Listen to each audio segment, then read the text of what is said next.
ಮಾನ್ಯ ಅಧ್ಯಕ್ಷರೇ, ವಿಧೇಯಕವನ್ನು ಅಂಗೀಕರಿಸಬೇಕೆಂದು ತಮ್ಮಲ್ಲಿ ಕೋರುತ್ತೇನೆ. ಪ್ರಸ್ತಾವವನ್ನು ಮಂಡಿಸಲಾಗಿದೆ. ಅದನ್ನೀಗ ಸಭೆ ಮತಕ್ಕೆ ಹಾಕುತ್ತೇನೆ. 2024 ಸಾಲಿನ ಕರ್ನಾಟಕ ಕೆಲವು ಅಧಿನಿಯಮಗಳು ಮತ್ತು ಪ್ರಾದೇಶಿಕ ಕಾನೂನುಗಳನ್ನು ನಿರಾಸನಗೊಳಿಸುವ ವಿಧೇಯಕವನ್ನು ಈ ಸಭೆಯು ಅಂಗೀಕರಿಸಬೇಕು. ಪ್ರಸ್ತಾವದ ಪರವಾಗಿರುವವರು ಹೌದು ಎಂದು ಸೂಚಿಸಬೇಕು. ಪ್ರಸ್ತಾವದ ವಿರೋಧವಾಗಿರುವವರು ಇಲ್ಲ ಎಂದು ಸೂಚಿಸಬೇಕು.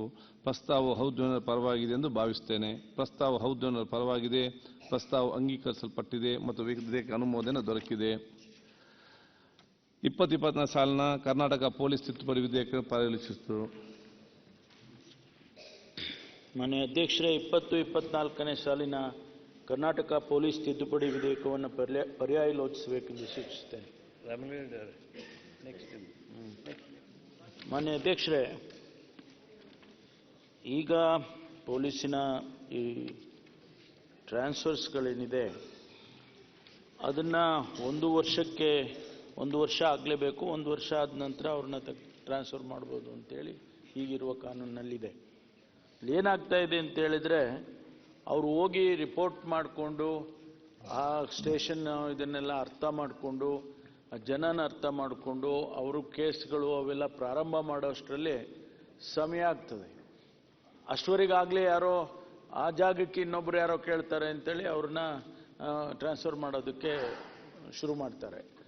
ಅವನು ಟ್ರಾನ್ಸ್ಫರ್ ರಿಟೈನ್ ಮಾಡ್ಕೊಳ್ಳೋದಕ್ಕೆ ಓಡಾಡೋಕ್ಕೆ ಶುರು ಮಾಡ್ತಾನೆ.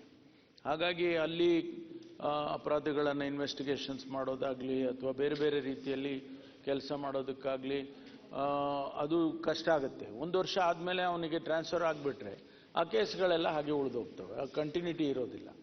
ಅದಕ್ಕಾಗಿ ನಾವು 2 ವರ್ಷ ಮಾಡಬೇಕು ಅಂತೇಳಿ ನಮ್ಮ ಈ ಒಂದು ಇದಕ್ಕೆ ಸೆಕ್ಷನ್ 220Fಗೆ ಅಮೆಂಡ್ಮೆಂಟನ್ನು ಒಂದು ಸಣ್ಣ ಅಮೆಂಡ್ಮೆಂಟನ್ನು ತಂದಿದ್ದೇವೆ. ಅದನ್ನು ಸದನದಲ್ಲಿ ಅದನ್ನು ಹಿಂದೆ ಅರಗ ಜ್ಞಾನೇಂದ್ರ ಅವರು ಸಚಿವರಾಗಿದ್ದಾಗ ಅವರು ಕೂಡ ಪ್ರಯತ್ನ ಮಾಡಿದರು ತರೋದಕ್ಕೆ. ಅಶೋಕ್ ಅವರು ಕೂಡ ಪ್ರಯತ್ನ ಮಾಡಿದ್ರು. ಹಾಗಾಗಿ ನೀವು ತಂದಿದ್ರಿ, ಆಗ್ಲಿಲ್ಲ. ಒಂದೇ ನಿಮಿಷ, ಅದಕ್ಕೋಸ್ಕರ ಅದನ್ನ ಸ್ವಾಗತ ಮಾಡ್ತೀನಿ. ಪರಮೇಶ್ವರ್, ಒಂದು ಬಿಲ್ಲನ್ನು ಸ್ವಾಗತ ಮಾಡ್ತೀನಿ, ನೀವು ಪ್ರೆಸೆಂಟ್ ಮಾಡಿರೋದು ಸ್ವಾಗತ ಮಾಡ್ತೀನಿ. ಹಿಂದೆ ನಮ್ಮ ಸರ್ಕಾರ ಇದ್ದಾಗ ನಾವು 2 ವರ್ಷನೇ ಮಾಡಿದ್ರಿ. ಆಮೇಲೆ ಜಾರ್ಜ್ ಅವರು ಮಂತ್ರಿ ಆದ್ಮೇಲೆ MLAಗಳ ಒತ್ತಡ ಇದೆಲ್ಲ ಜಾಸ್ತಿ ಆದಾಗ ಅದನ್ನ 1 ವರ್ಷಕ್ಕೆ ತಂದ್ರು. ಇದು ಬಹಳ ಗೊಂದಲನೆ. ನೀವು ಇನ್ನು 1 ವರ್ಷ ಅಂತ ಹೇಳಿದ್ರಿ, ಇನ್ನು ಆ 9 ತಿಂಗಳಾದ ತಕ್ಷಣನೇ ಶುರು ಆಗಿರ್ತತೆ ಲೆಟರ್ಗಳು. ಅವನು ಹೋಗಿ ತಗೊಂಡು ಚಾರ್ಜ್ 9 ತಿಂಗಳಿಗೆ ಶುರು ಆಗ್ತದೆ ಲೆಟರ್ ಅವನ್ನ ಅಲ್ಲಿಂದ ಎತ್ತಾಕ್ಸಕ್ಕೆ.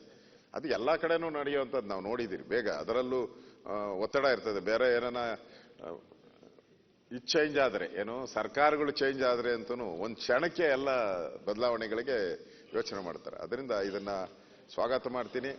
ಈ ಬೇರೆ ಬೇರೆ ಇಲಾಖೆಯಲ್ಲಿ ಇದೆ, ಬೇರೆ ಬೇರೆ ಇಲಾಖೆಗಳಲ್ಲೂ ಮಿತಿ ಇದೆ. ಈ ತರ RDPR ಬೇರೆ ಬೇರೆ ಇಲಾಖೆಯಲ್ಲೂ ಮಿತಿ ಇದೆ. ಅದರಿಂದ ಪೊಲೀಸ್ ಇಲಾಖೆ ಒಂದು ಕಾನೂನು ವ್ಯವಸ್ಥೆಯನ್ನ ಕಾಪಾಡುವಂತ ದೃಷ್ಟಿಯಿಂದ ಆ ಅಧಿಕಾರಿಗಳು 2 ವರ್ಷ ಇರುವಂತದ್ದು ಒಳ್ಳೆಯದು.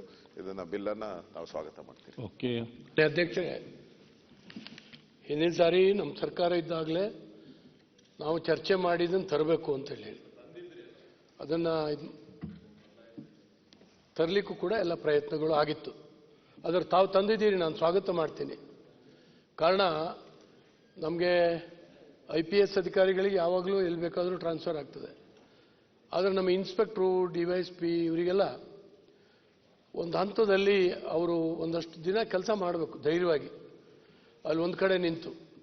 ಇಲ್ಲದಿದ್ರೆ ಏನಾಗ್ತದೆ, ಆ ಸ್ಟೇಷನಲ್ಲಿ ದಫೇದಾರರು ಕಾನ್ಸ್ಟೇಬಲ್ 5 ವರ್ಷ ಇರ್ತಾರೆ. ಈ ಮನುಷ್ಯ 1 ವರ್ಷ ಆಗಿರುತ್ತೆ, ಬಂದು ಬರೋದು ಹೋಗೋದು. ಅವ್ರಿಗೇನು ಅರಿವು ಇರೋದಿಲ್ಲ, ಅನೇಕ ಹಿನ್ನೆಲೆಗಳು ಗೊತ್ತಿರೋದಿಲ್ಲ. ಹಾಗಾಗಿ ಅಲ್ಲಿರೋ ಇನ್ಸ್ಪೆಕ್ಟರ್ಗಿಂತ ಕಾನ್ಸ್ಟೇಬಲ್ ಮತ್ತು ದಫೇದಾರರೇ ಜೋರಾಗಿರ್ತಾರೆ. ಯಾಕಂದರೆ ಅವರಿಗೆಲ್ಲದೂ ಕೂಡ ಗೊತ್ತಿರ್ತದೆ. ಈ ಹಿನ್ನೆಲೆಯಲ್ಲಿ ಅವ್ರನ್ನ ತಕ್ಷಣ ವ್ಯತ್ಯಾಸ ಮಾಡೋದು ಮಾಡಬಾರ್ದು.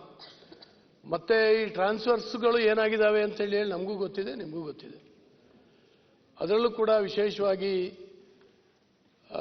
ನಮ್ಮ ಪೊಲೀಸ್ ಅಧಿಕಾರಿಗಳ ಟ್ರಾನ್ಸ್ಫರ್ಸು ಹೀಗೆ ಪದೇ ಪದೇ ಆಗೋದ್ರಿಂದ ಭ್ರಷ್ಟಾಚಾರಕ್ಕೂ ನಾವು ಒತ್ತು ಕೊಟ್ಟಂಗೆ ಆಗ್ಬಿಡುತ್ತೆ. ಆ 1 ವರ್ಷ ಆಗ್ತಿದ್ದ ಹಾಗೇನೆ ಬೇರೆ ಯಾರು ಒತ್ತಡ ಹಾಕ್ತಾ ಇದ್ರು ಇನ್ನೊಬ್ಬ ಅಲ್ಲಿಗೆ ಬರಬೇಕಾದ್ರೆ ಅಂತ ಇನ್ಸ್ಪೆಕ್ಟರ್ ಒತ್ತಡ ಹಾಕ್ತಾ ಇರ್ತಾನೆ, ಸರ್ ಅವ್ರದ್ದು 1 ವರ್ಷ ಆಗ್ತಾ ಇದೆ ದಯವಿಟ್ಟು. ಹಿಂಗೆ ಈ ರೀತಿ ಒಂದು ಕೆಲವು ಸ್ಟೇಷನ್ಗಳಿಗೆ ಬರಲಿಕ್ಕೆ ಕಾದಿರ್ತಾರೆ. ಇದಾಗಲೇಬಾರ್ದು. ಇದಕ್ಕೆ ಈ ಕೌನ್ಸಿಲಿಂಗ್ ಮೆಥಡ್ ತಂದರೂ ಒಳ್ಳೇದಾಗುತ್ತೆ. ಡಿವೈಎಸ್ಪಿ ಇಂದ ಕೆಳಗಡೆ ಕೌನ್ಸಿಲಿಂಗ್ ಮೆಥಡ್ ಟ್ರಾನ್ಸ್ಫರ್ಸಲ್ಲಿ ತಂದರೆ ಬಹಳ ಒಳ್ಳೇದಾಗ್ತದೆ ಅಂತ ನನ್ನ ಅಂದಾಜು. ಯಾರು ಯಾರ ಹತ್ರನೂ ಹೋಗಬಾರ್ದು. ಕೌನ್ಸಿಲಿಂಗ್ ಅವನ ಸೀನಿಯಾರಿಟಿ ಇದ್ರ ಪ್ರಕಾರ ತನ್ನಷ್ಟಕ್ಕೆ ತಾನೇ ಆಗಬೇಕು. ಈ ರೀತಿ ಎಲ್ಲರೂ ಆಗದೆ ಹೋದರೆ ನಾವು ಪೊಲೀಸರನ್ನ ಭ್ರಷ್ಟಾಚಾರಿಗಳು ಅಂತ ಹೇಳೋದು, ಜರಿಯೋದು ಎಲ್ಲ ಆಗ್ತಾ ಇರ್ತದೆ.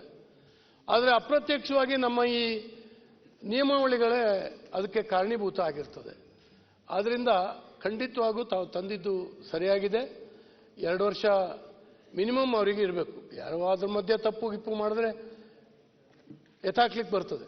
ಅದು ನಾರ್ಮಲ್ ಆಗಿದ್ದಾನೆ, ಅವ್ನು ಸರಿಯಾಗಿದ್ದಾನೆ ಅಂದರೆ 2 ವರ್ಷ ಒಂದು ಸ್ಟೇಷನಲ್ಲಿ ಡ್ಯೂಟಿ ಮಾಡುವಂಥದ್ದು ಒಳ್ಳೆಯದು. ನಾನಿದನ್ನು ಸ್ವಾಗತಿಸ್ತೇನೆ. ಓಕೆ, ಉತ್ತಮ. ತಮ್ಮ ಉತ್ತರ.